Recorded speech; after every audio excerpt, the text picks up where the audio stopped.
And the first one is the board brochure. Now we had so the items from our last meeting did not make it onto the agenda in time for the last board meeting. So, but we did briefly talk about the board brochure. Um, did any subsequent conversation happen between Dave and Amy about that board brochure? I didn't bring anything up. Okay.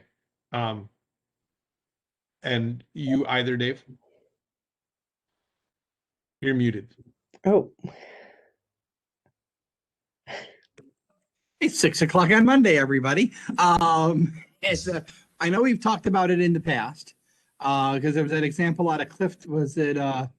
It wasn't Clifton Five. Bob gave me. It was Norfolk. It's out of North Country. Yeah. There, but we didn't talk about it today, or recently. So, what do we need to chat about so we can chat? Well, just that we were wanting Amy to mock up an example for us. Okay. And she was wanting to get that, make sure that was what you wanted her to be spending her time on. So, we briefly talked about that meeting, but I don't think we ever actually finished that conversation. So, but just, we thought we kind of have the contents that we've discussed, and the couple different ways that we'd like to be able to present that to people. So electronic and then also written. But we were sort of at a point where we were ready to see what it looked like. And so we're wanting Amy potentially to put something together for us to consider. Okay, so Amy and I will chat. Okay. And we'll see what we can do. Perfect. Excellent. So at this point, we probably don't have more. Is there any other points on that topic that anyone would like to throw out? I mean, we've talked about it a couple of meetings, so I don't know that there's anything different for us regulars here. I don't think so. No, okay. Karen or Amy, anything?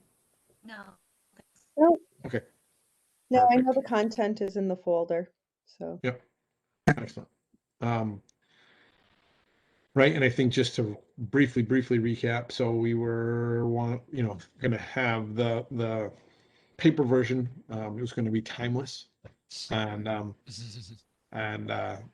then so that we wouldn't have to reprint it every time that that highly competitive communications committee position on the board came up and somebody else elbowed their way into it, that we would have to reprint that form, and then also electronic. We really didn't spend as much time on the electronic, but something that potentially had, my recollection is something that could potentially, it could appear the same, but then maybe have links to further information, right? Because some of the, just depending on if somebody really was a gunner and wanted to understand more of some of those topics as far as board responsibilities and roles, that there would be links to further reading. But kind of our first step, right? That was a little further down the road. Our first step was more the paper copy, and potentially that in a PDF on the website as well, but not necessarily the initially the linked the document with links to further reading. Is that consistent with your recollection, Amy, Dane, Karen? Yes.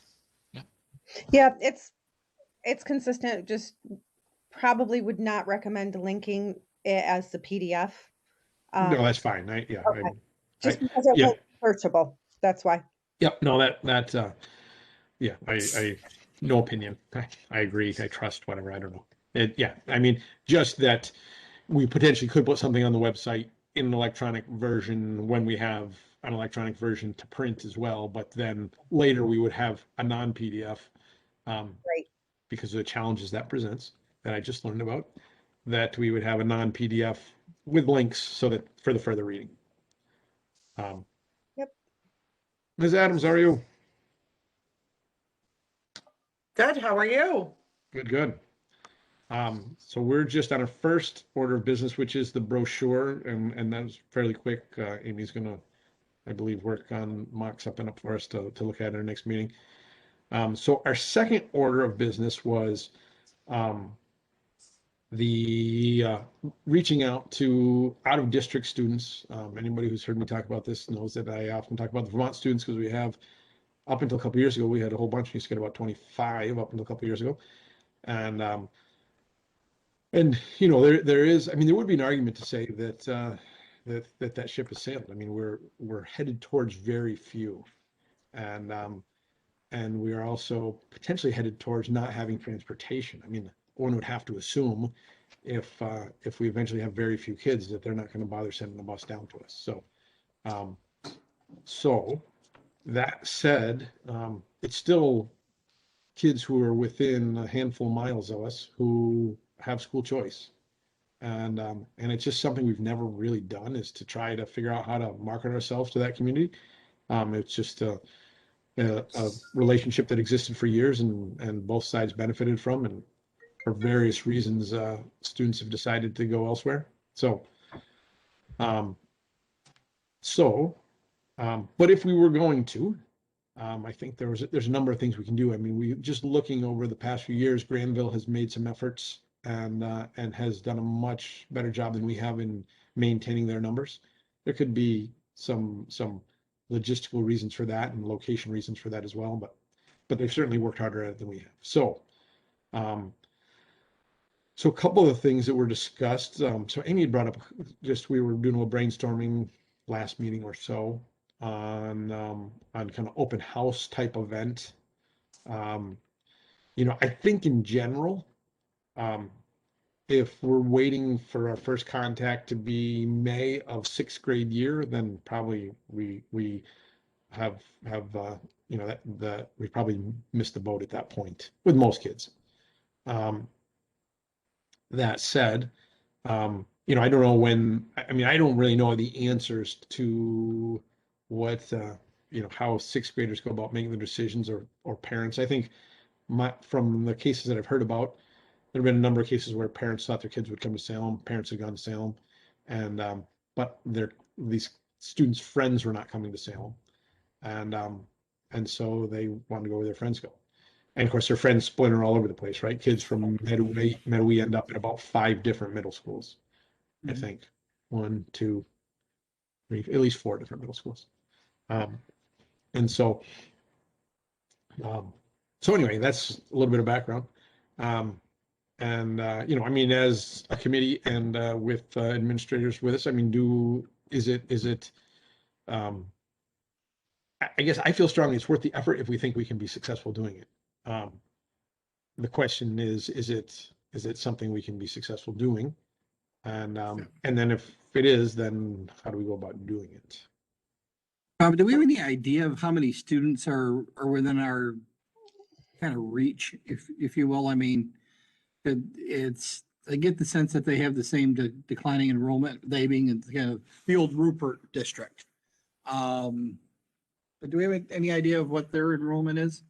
Yeah, that's a good question. So it's hard for them to even know, honestly, because the Union District has worked hard to not have people look at town lines because they're trying to make that seem like a marriage to everybody. And so I don't know those numbers. Yeah, I don't know those numbers. I think there has been decline. I mean, part of it, I think, is that the school is very inconveniently, I'd say it's inconveniently located for Rupert because it's in the north end of Pollitt, which is as far away from Rupert as you can go and still be in Pollitt. So it's much more conveniently located for Pollitt students. So I think as a result, you know, it's there. I mean, I think that overall their numbers have not dropped as much as the Rupert numbers have. I mean, because that would be question one for me, you know, because, you know, how many kids are we talking about? You know, if it's 5 kids, that's one thing. If it's 50 kids, you know, that's different.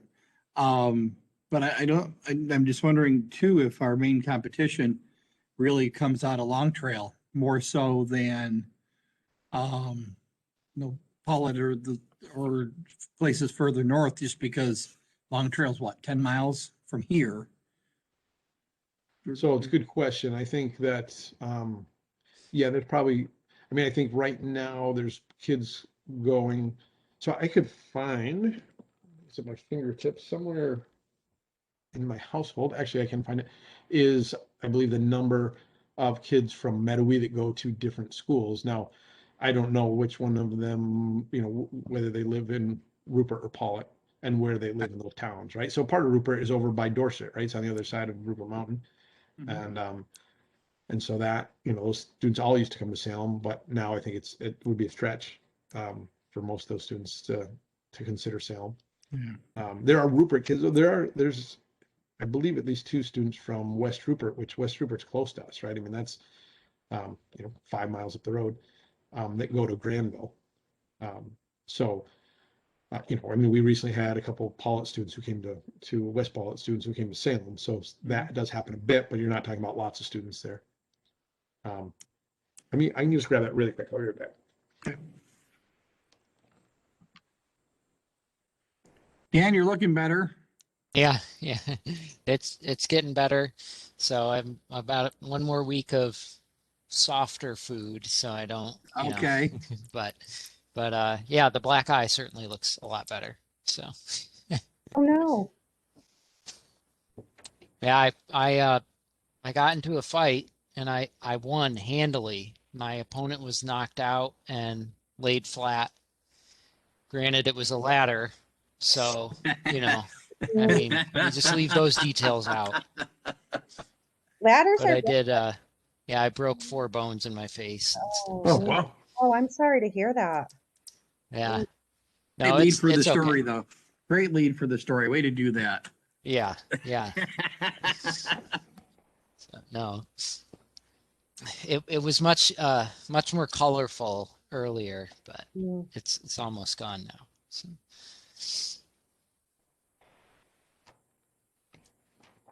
Yeah. So, Bob, while you're looking for that, you know, the question of could we successfully reach out to kids in those areas about interest in, you know, inquiring interest or, you know, or something along those lines in efforts to have the try to garner more of those students to come our direction. I think, yes, I think we can do that. I think we can communicate and get you know, word out and information out and set up an information night. And I think we could do all those things. You know, the question is how many of those kids are we going to get? That part I don't know. No, and I think that is hard to know. So I'm not sure what the best way, whether I can, it's probably not gonna be a very easy way for you to see it. Can you see any of those numbers? I know. Do you want to take a picture and send it to me or something? And I can, I don't, so my phone is being, was oh, hijacked, so I was do not have my commandeered. phone with me. Yeah. Are those up? Are those from the most recent meetings, Bob? That's their 2020 annual report. That's BRSU, right? Correct. It's actually Meadowy School District, All so right. which is one of 2 districts within the BRSU.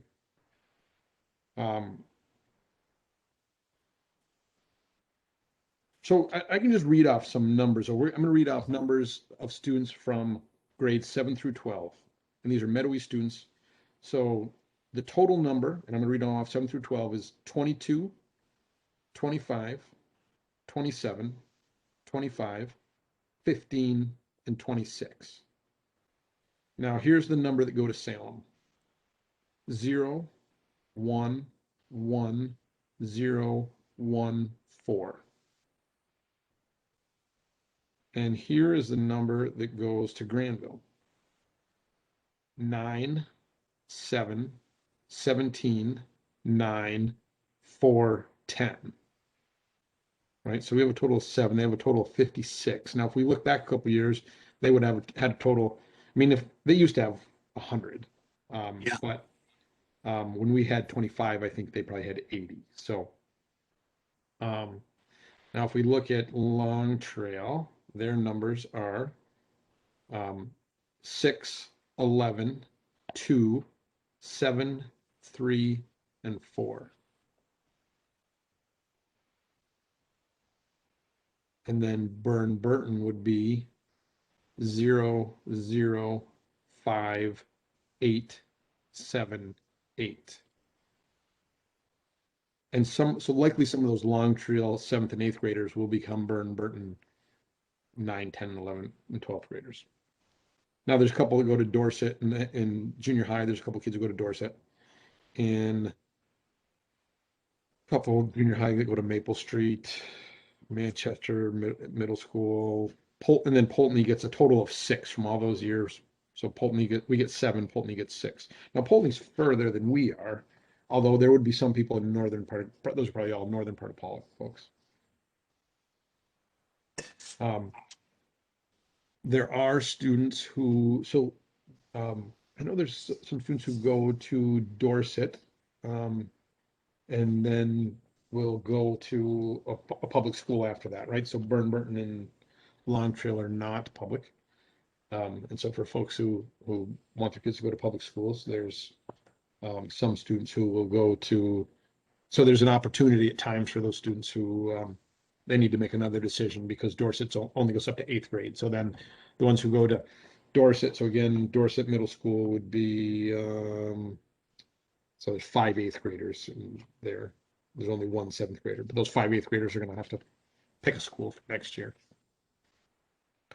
Now, really the more useful number, which we don't have, and would just be, I think the number of Rupert students who are closer to us, or even Paulet students who are closer to us, because some of the Paulet students up on Route 153 would be closer to us than even some of the Rupert students who are over on the other side of the mountain. So, if proximity, but keep in mind, so these students have transportation to us, and they don't have transportation. They do have transportation to Granville, right? So there's transportation to Salem and to Granville. There's no transportation to Long Trail or Burn Burton, but Long Trail and Burn Burton have worked very hard to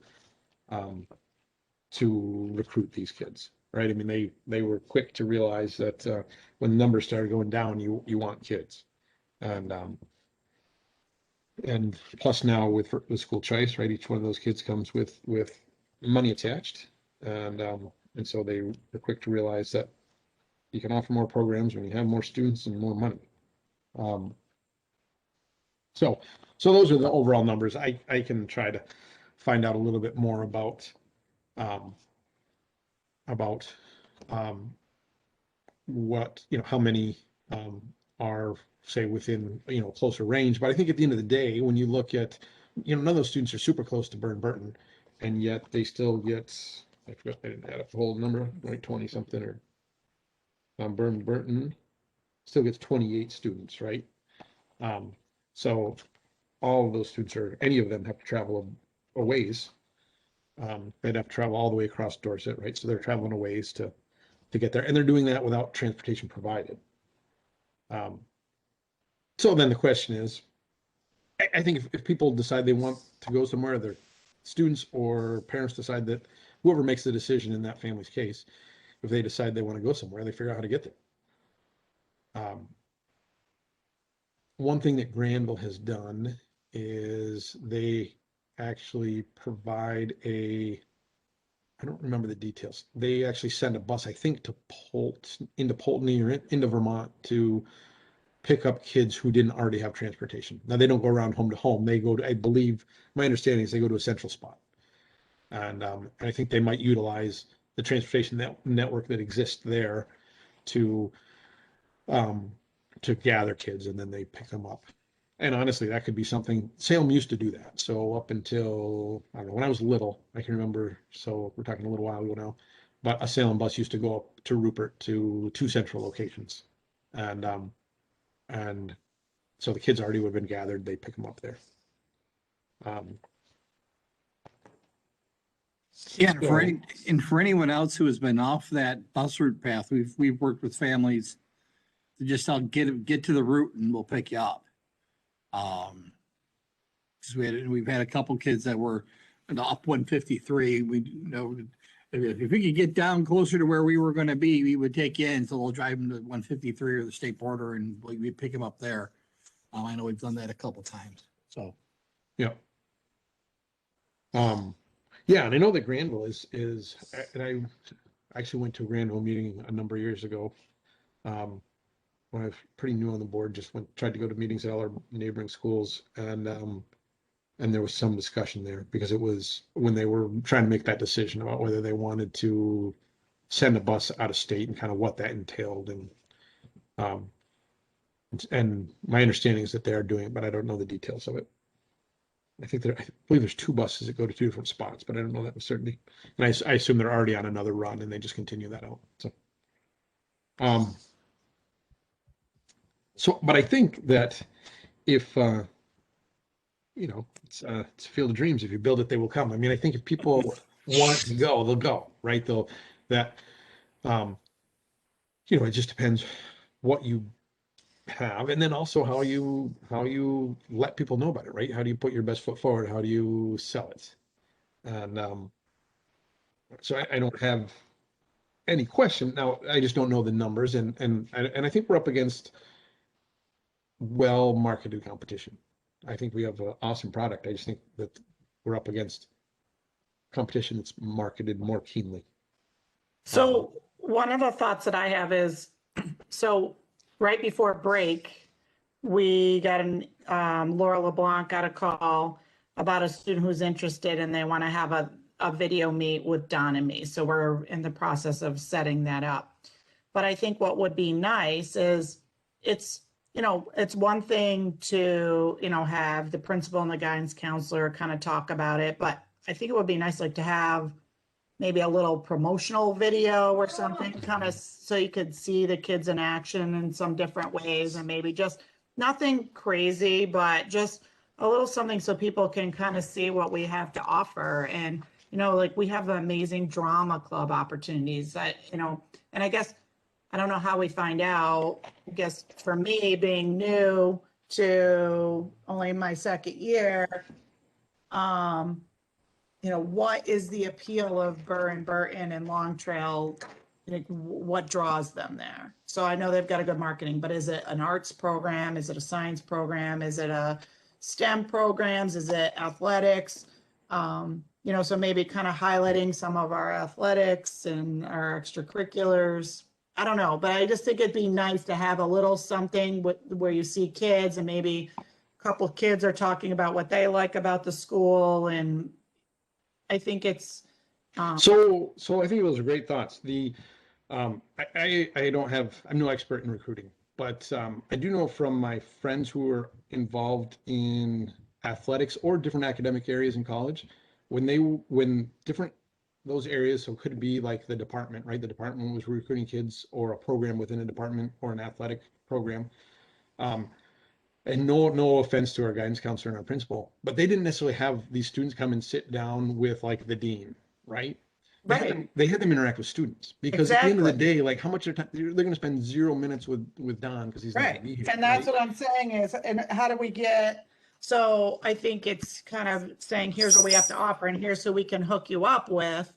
Like for that person who's kind of saying to us, hey, so they requested to meet with me. So obviously I'm not going to say no, but I think kind of like having what's the process and having, how do we like have a little teaser and maybe, obviously it's going to be hard to pull stuff together for next year, but I think I like what you're saying is looking ahead a little bit. Do we go, we can't necessarily go into the school. They're not going to be necessarily super, maybe some of the schools might not want us to go there, but can we go and have a little meet and greet type of a thing where we show that and talk to people, somehow get people to come, whether it's a local church or community center, or I don't know. I just thinking about that, and how do you, like you said, how do you market that, get kind of just the word out? Because I also think it's important to try to figure out what is the appeal of some of the other schools that have some. Well, I think fair I numbers. think we have, um, couple thoughts. One is that I think, that, for somebody, I guess I have three thoughts here. I'm going to write them down so that I touch on them all. One, I think, is that, so from my experience in college with the recruiting, they didn't necessarily recruit like the student who was really interested in pre-vet, they didn't necessarily show them the video on the athletics, right? So like it was really specific. And you're talking about Right. an organization with 18,000 students, Right. and yet when they were trying to recruit people, they did some homework on that student or that type of student, and they wanted to deliver to them because if somebody's interested in pre-vet, they didn't care about the ice hockey team, probably. And so, so I think that individual. I mean, we're talking about there's connections that we know that if I mean, anything that we knew about what they might be interested in or could find out what they might be interested in and make a more meaningful experience for them. You know, I mean, I think in the past, there had been some discussion, I don't think it ever actually happened, was pairing a student up. So it was back in the day and maybe post-COVID, we could do it again when students can actually come for a visit, is that they're paired up with a student. And Right, in the area they're interested in. So yeah, I mean, I think there's layers to it. And I think just if we had a little something as a teaser and just kind of like, here's all the things that you might be interested in, we have to, what are you interested in? And then that kind of opens up the conversation of, you know, if we have a little meet and greet somewhere, maybe we go to those communities and just, you just kind of feel with your feelers out, hey, nice to meet you. What are you interested in?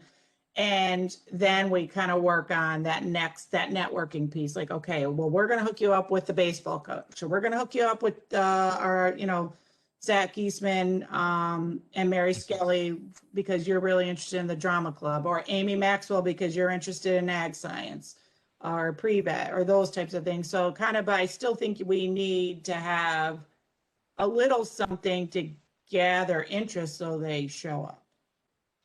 right. No, and I don't know how like that first, I do think there may have been at some point, some folks had gone to Meadowy, but I think it was so out of the blue, it was hard to kind of get any traction from it, as, stopping in. I mean, I think so two thoughts. One is that, I think that as far as understanding why people might choose different schools, I mean, we have people who've been in our school and chose other schools, so that could be a place to start. I mean, I've always felt like if we have somebody leave and decide to go somewhere else, you know, I think sometimes you have to kind of swallow your pride. One might have to swallow their pride, but have a conversation and really be open-minded and curious, right? I mean, I think if somebody can pull off that curious, just have genuine curiosity and not, because you know, from my experience when I've had those conversations, there's often misunderstandings about what we actually have to offer, and I think that, but then there's other insightful stuff. I think that,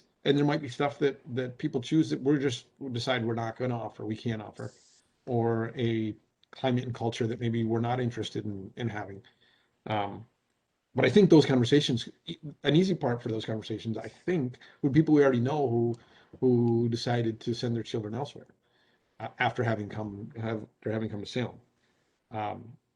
You know, I think similar to like an exit interview, I think it would make sense to me that we had an exit interview for students who at some point decided to leave, right? It'd just be like they might have some suggestions for betterment that we could benefit from. And I think that, you know, I'm not sure who best to do that, because I think it would make sense to have that be people with whom they had a connection, and people they felt comfortable with, so they could be honest, right? I mean, I think that you would really want them to just be frank about how those decisions were made. So,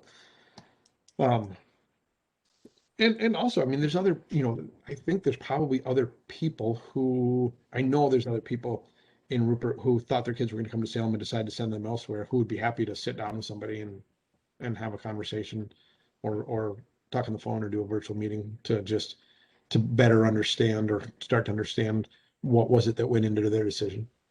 I mean, I think that it would take some skill, because I think that in my experience, people often will tell you things that are true, but maybe not the real reason, right? I mean, people will say, "Oh, you know, I decided to go somewhere else." They're not going to say because, right? They're not going to insult the person they're talking to, so they're going to say they decided to go somewhere else for some perfectly reasonable reason that may not actually be the real reason.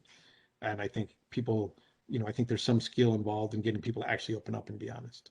And I don't claim to know what that skill is or to have it, but I just in having, so when I with clients, when they decide to change their nutritionist, right? People always say that dairy farmers change their nutritionist more often than they change their baby's diaper.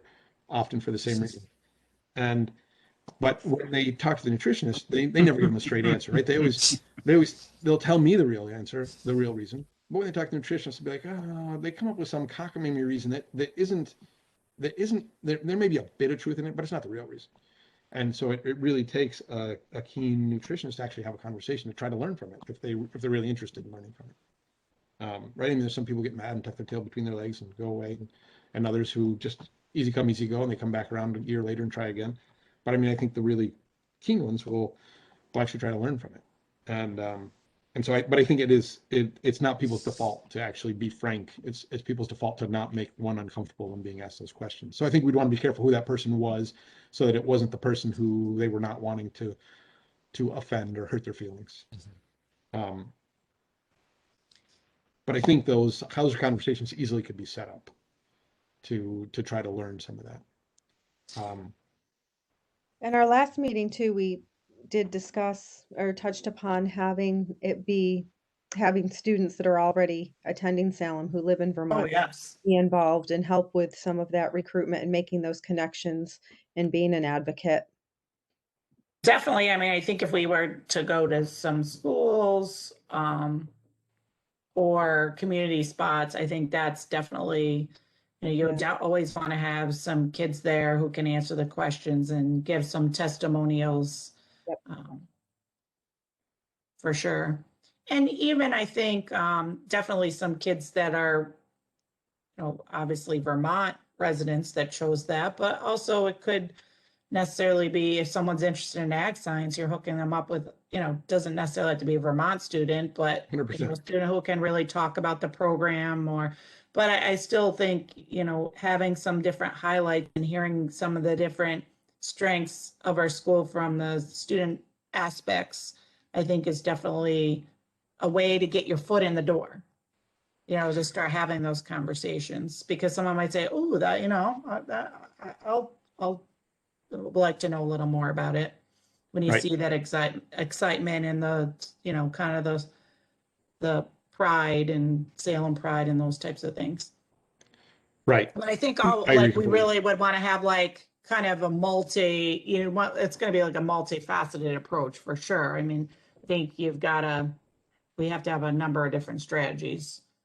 Yeah, and another thing we talk about, and you mentioned it a little bit, Julie, too, is just like, I think one of our first steps is just identify what it is that is going to attract students here, or what are our strengths, like what can we put into some marketing materials, and just at a base level to start somewhere so that we can then build upon that and maybe get a network of students who are willing to share their experience when you find somebody interested in ag science or drama or whatever that may be.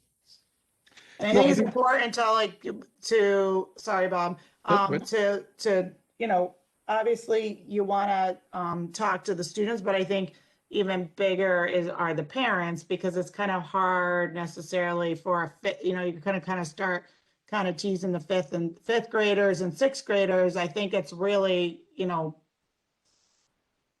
hard to just put it all on that boat. So I think we've got to get into the family community as well, because there's the fifth grade and sixth graders aren't necessarily going to be making the final decisions about that. They might have some interest, but I think there's going to definitely be that parent aspect too that we have to work on and kind of look at what's important to them, small class size or athletic opportunities or arts opportunities, or is it, communication? Is it AP? We have, I think one of our strengths is right now we have quite a few AP offerings, and, those, what are they looking for? If it's like 3 different languages to learn, that's not our area, but, I think it's kind of looking for families of even the younger students. So I don't know if there's a way, that we can get some demographic information or do, almost try to get a survey of some point. Probably would have to be a paper survey, but, just kind of looking at what are they looking for as parents? Right. No, and I think that one of the things that I thought about is lunch, learn, and play, right? And I'd actually talked with Janice at some point and Herb about in the past, just trying to understand what their criteria were, because they've had very few Rupert kids participate. And right, we used to get a bunch of they wanted to send a bus over from Argyle, and there's a group of people, and so is that because I really think that would help to forge some of those connections early on, so that it's, you know, they're meeting kids when they're in first grade and second grade at lunch, learn, and play in the summer. Those type, you know, little league, youth basketball, things like that, that would help start that process. And I do think that, you know, a number of the things that Dan talked about, back to his points, I think that they those are actually beneficial for our own district as well. I recently had a conversation with someone who has an 8th grader who was trying to convince me that there were no opportunities for kids in 9 through 12 in Salem. And I was like, you're crazy. Like, you have no idea what, you know, I mean, I know this person well enough that I could be very blunt with them, but I was like, you know, we have an honest, you know, I mean, our AP offerings are phenomenal for a school our size, right? And our music departments and drama. I mean, we have awesome opportunities. And but I think that, you know, if we're not telling our story, then somebody gets upset and tells a different story, and they're telling our story for us. So I think that serves us in both, right? That serves us to keep students who are here, and then also to right, and gets budgets passed and makes people excited about what we have, and then also it would work as well for discussions with people who are out of the district, don't live in the district, but might come here. You know, one of the things that I always think is telling is that we have a number of teachers who bring their children here, right? And so they come from other districts and they choose to have their students, their children educated here. And I think that speaks highly of us, right? Those are people on the inside who know what it's actually like. And I think that, but I think that that's because, right, they didn't have to be marketed to, they live it every day. So then what is the communications committee role in this? And what is the board's role in this? Right? I mean, all we can do as a committee is make a recommendation to the board, or we could be tasked by the board with something. What is the communications committee? What's the communications committee role here? Well, I would say that the role from the committee at this point is to some level of recommendation of a board, to the board, of making an investment into this.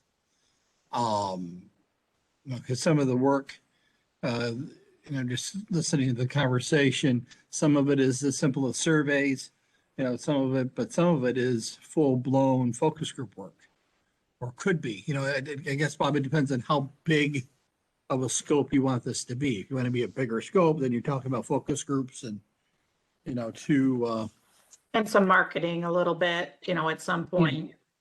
and then just to get the to garner all that information out there that we were talking about, so when people say no to us, why? Or when parents decide to pick up their families and leave Salem and move to another location, if it's related to what was the school's role in that? Or even if they don't leave, they still live here. They just decide to send their kids up. Yeah, or choose to do that. And what was the case there? For those pieces to happen, and to kind of get all that information together again, how big do you want to get? That idea of a third party takes it away from the district, gives it to someone else, so someone can say, they can give those honest answers. They can give those things that aren't going to hurt people's feelings, that they aren't going to be able to connect to other people. That's all going to come together, and then kind of come together as a report type thing that will say, here are the things that people say that you're doing well, and these are the attractive things of your school district. And then, here are the things that need levels of work. But that also gives us an opportunity to test some things. For example, would you be more inclined for your child to attend a school that has an international baccalaureate program rather than an AP program?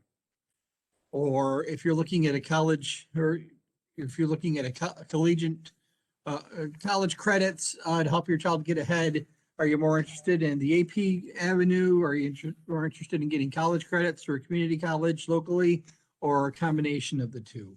Or even stuff on the other end that we haven't really kind of talked about. It's, what level of importance are electives for your child or children? What types of electives are you looking at? And kind of get the full diagnostic, if you will, on where is we as a school for what we're offering, and how we're perceived, and what we think, what people tell us that they want, and what people tell us that they don't want, and what are the things that, and we can even get to those hard questions. What are the things that we've done here for, since 1832, that we've held on to, or near and dear, but may not be suitable anymore for 2022? No, those are tough questions, because they were talking about long traditions that are standing. But what are those things that we'd absolutely want or need or have to hang on to?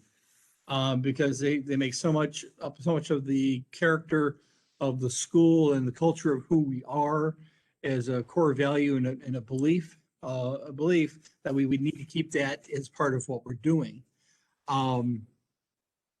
But the type of work I'm talking about, that's calling in an outside consultant, having them come in and work with the stakeholder groups. And sometimes folks do a smaller version of this, like for like a strategic planning type of a thing. And it could even be a strategic planning type of a thing, with us kind of presetting the goal of looking to be, well, what our mission vision already says, right?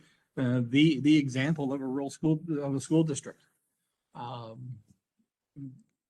there, and what are we doing to accomplish that, and what are we doing not to? And then where can we go from there? So there's consultants. There would be a consultant that we ostensibly could hire, or an organization that we could hire, who would Mhm. already have that right in their wheelhouse. Yep, there are several organizations across the state that do this type of work. They, it's sometimes they do work like on, well, usually it ends up being, they tend to be old superintendents, folks who are retired, or folks who have been in colleges. I want to say CASDA does this type of work, but NISBA, I think, will do some of this type of work.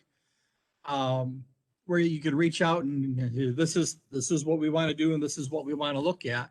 And usually the first part of anything, whether it's a superintendent search, or whether it's a merger study, whether it's a redistricting plan for larger districts, or about closing a school, or what it is, that tends to be the first part of it, is kind of that whole, where's our strengths, where's our weaknesses, what are things that are vital to our core and our core values, and what are those things that we hold near and dear that we might need to let go of.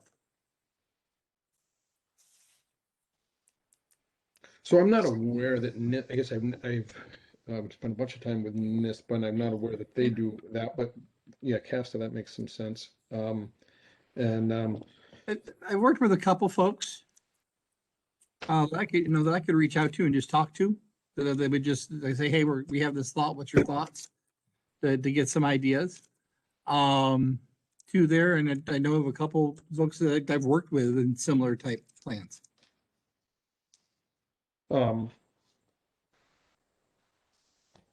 Yeah, so the strategic, in the strategic planning piece, I know that what Lake George just recently went through that with CAST, I believe. I came across something on their website of kind of recapping that. So, and I guess there's enough similarities with that. I mean, that's less specific, but and more general. But I think there could be value in that as well. All right. Any other thoughts?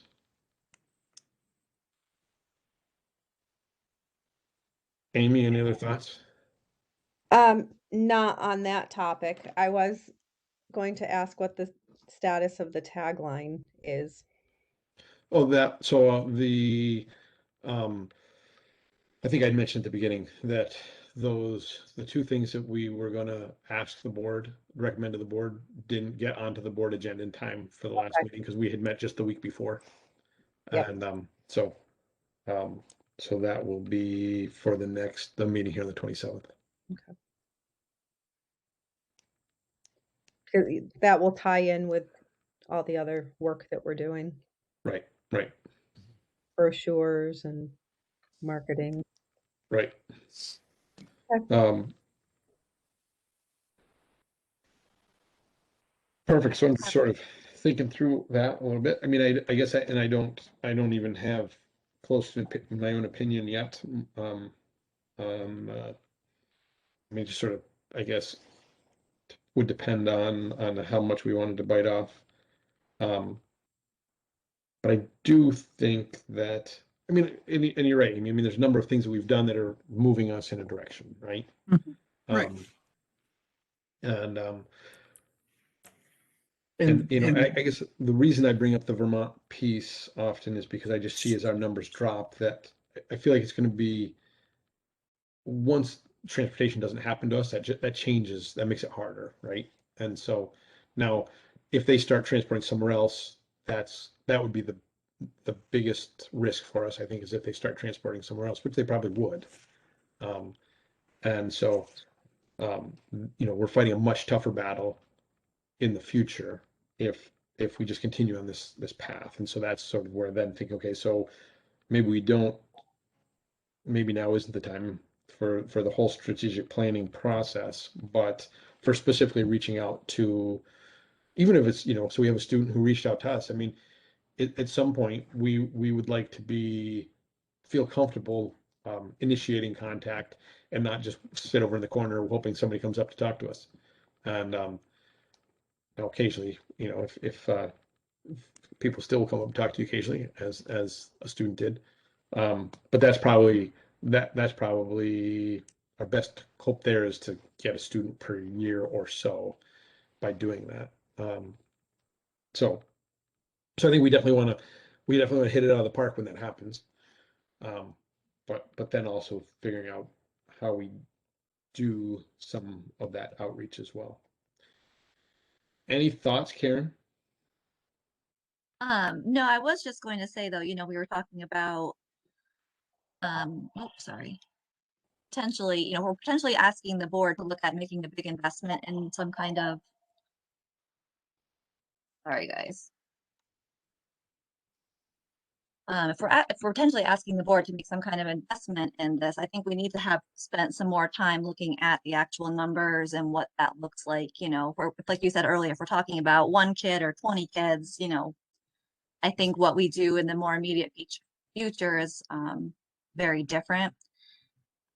Putting together some, even having potentially, the media department at the school put together some kind of presentation to show could be a quicker fix in the next year or two to try to get some of those kids more familiar with the school and what the offerings are. Right. No, and I think also like that when those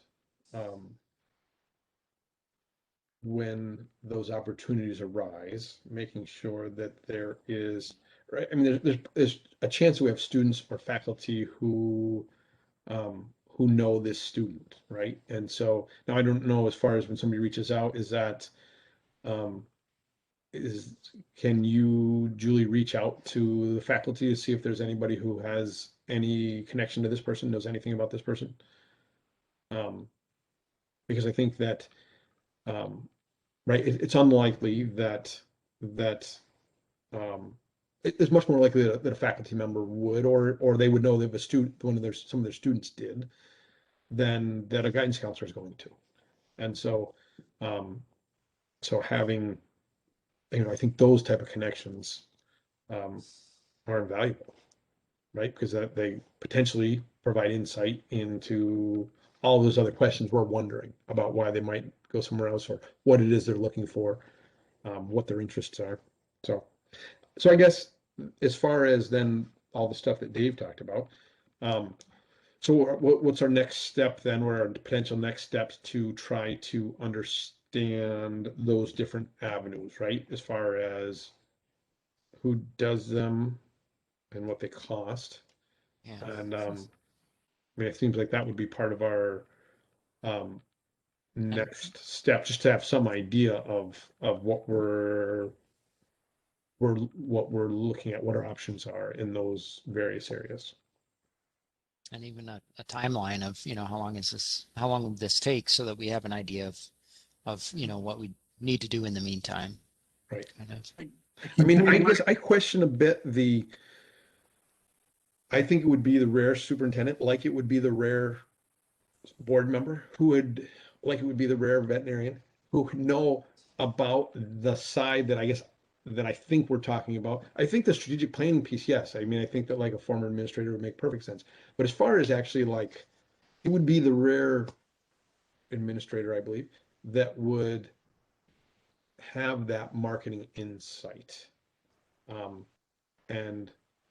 And so I guess I'm just interested in who are the different folks. It could happen, right? It could, in any one of those areas, it could happen that there could be somebody who had that insight. But it's not, right? Superintendents aren't trained in marketing. Superintendents aren't trained in some of those things that I think. And I don't know if there's people out there who specifically are, but and I'm not talking about the strategic planning piece because I think that is a logical role for a next superintendent to be part of. But the specific to, I mean, I think that Granville actually worked with I believe they might have worked with like a marketing firm They to did. try to hone their message. They worked with Behan Communications Mm. in Glens Falls. So I'll see. Do you know if they are still? I don't know. Um, right, because I mean, I think that's a whole different skill set, right? I mean, I think we're probably all fall prey to it without even realizing, right? And marketing is extremely powerful, and but it's not something that most of us are trained in, and so I think that, and that's a very specific, right? I mean, I think that you need to know your message that you're wanting to communicate. No, they probably can help hone that, just like you've helped us, Amy, right? I mean, you've helped us kind of think through. Um, we come in with kind of 30,000-foot ideas, and then you say you can't put the links in the PDF. And we're like, oh, right. I mean, you need your expert at all those levels who can Yes. help steer you in the right direction. But, so if that,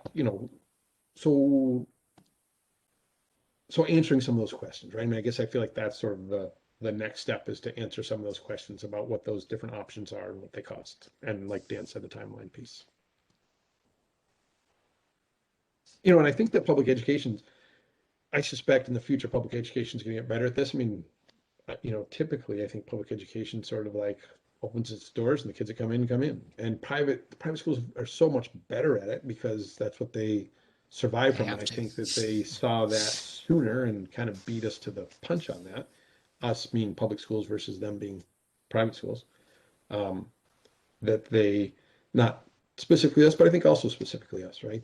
I mean, Burton and Long Trail. I mean, one of the advantages I guess they'd have is that they don't have to tell anybody how much they spend on that. And they can spend a lot. I mean, they have full-time people, a couple full-time people that Burton that work on this.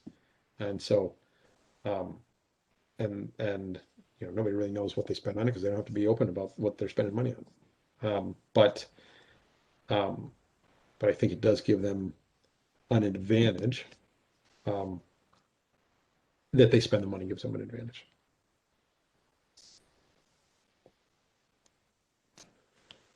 So is there anything in there, Dave, that you would be able to report to us back on as far as the CASTA piece, I guess? It not necessarily the whole gamut strategic planning piece, Mhm. but more specific to kind of the message to that Basically- community. Yeah, basically the marketing plan for the school. Or Yeah. yeah, can do.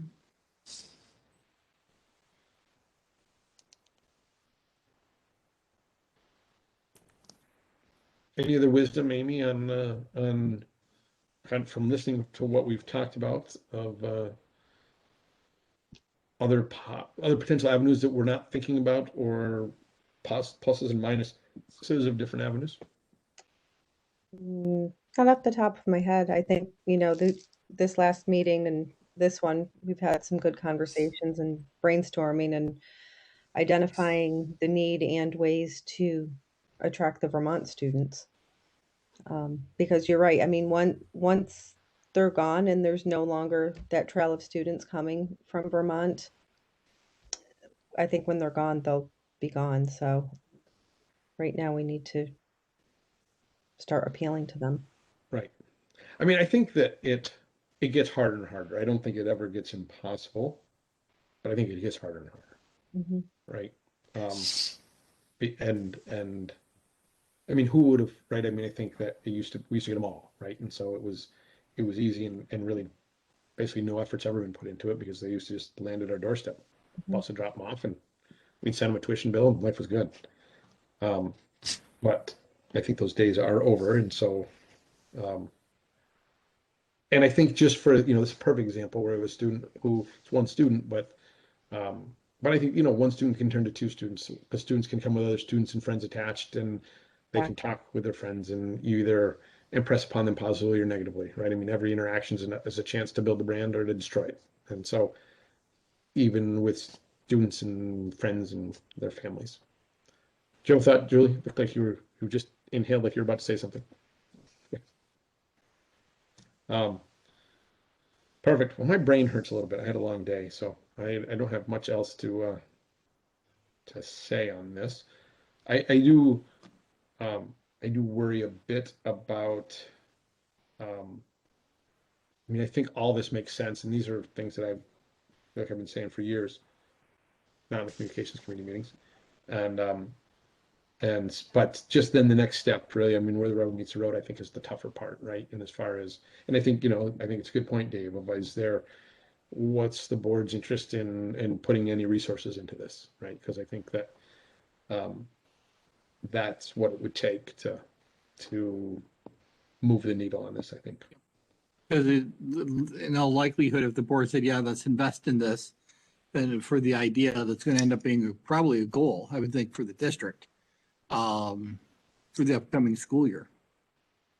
Right. I would think, I mean, Yeah. that's the board's call, of course, but that'll end up being part of the governance plan for next year on this and looking at that information and putting the market plan together and being able to reach out to those students and how does this look and work and. Right. Perfect. Okay. Excellent. Well, we will, so what's our May, I don't know, what is that, second Monday in May? Let's look here. The 10th. May 10th. I feel like there's something going on that night already. Why do I feel like that's a budget or I don't know. Maybe I'm thinking. I feel like that's a deadline for something or a meeting. I think we're meeting on the 11th for the policy committee meets on the 10th. Okay. Maybe it was the public hearing I'm thinking of. I don't know. Yeah, and I think that might be the 11th. Is it the 11th? Okay. Policy's not didn't meet this month? Is that correct? No, policy didn't meet this month. Yeah, there was a conflict. Well, why don't we plan it for the 10th and then we can coordinate that with them to see if, I mean, there's only 6 of us that we would need to communicate with. So, I mean, I'm not married to the 10th, but why don't we put the 10th in there and then we can. The 11th, what do we have on the 11th? Good stuff. 11th is the budget hearing, I believe. Budget hearing, okay. Yep. Perfect. Okay, excellent. Well, thank you, everybody. Thank you. We will, so I guess this will be our main topic at the next meeting. We'll also, we've kind of backburnered a bit the logo use. I guess actually one thing before we adjourn is brief discussion the other day. I think the PTA's sales were they did well it was well received. I have no idea financially how they made out, but I think it was well received, their clothing sale. And I think they're actually interested in potentially opening their store back up. And I guess I sort of viewed it as a continuation. I think we'd sort of said each one of these, they'd have to get approval each time, right? I think that was where we were at until we had a clear policy, but I'd be in favor of letting them open their store back up if they wanted to. I kind of see it as a continuation of the last, and some people just either didn't get their orders in or actually saw stuff and they really liked it and didn't know about it. So Karen or Dan have any objection to allowing them to open their store back up and sell some Nope. more stuff? No, not at all. Perfect. So we can recommend that to the board then and let them know. So anybody have anything else for tonight? Bob, the only thing I'm just going to throw in quickly, because at some point I'll need to bring it to this group, is we've been working on reviewing a new emergency call system for the district. Okay. Well, that's, looking at the one, Amy, I've been working with Blackboard, though they were a little laggard and getting us some information. But looking to get one that's more integrated to the systems we already have in place. Back when we did School Messenger, we went with their website as well, with the idea that it was going to end up being like a one-stop fits all type of a thing. So you would be able to put your message out to your families and it would hit the customized app and it would hit the website and it would hit the social media and it would hit everything it needed to. Well, that promise never came fully to fruition. To there, we've since switched to Blackboard, and Blackboard has similar products in similar ways. And in order for the custom app to work, you have to use their system to do it. So it's we've taken a look at it, and now operationally it seems fairly straightforward to there. So it'd be offices learning a new system. End users shouldn't see any differences, we don't think, except for the district's ability to be more active in getting messages out to folks when we needed to. So you wouldn't, in some cases, you wouldn't even need your phone. Is if there was an update to the web page about a snow day, that notification would go on the website and would push automatically to the app and would push as a notification on your phone if your notifications were on. So you wouldn't even have to have your phone on and it would come up as a push notification. So just trying to garner better use of the technology that's out there for better outreach. So just know we're working on that. And we'll have to get some information for you together for you to take a look at and see. Perfect. Excellent. Good update. Excellent. Anything else? All right. It is 7:04. We will adjourn. Thanks everybody very much. All right. Thanks. Have a good night. Bye.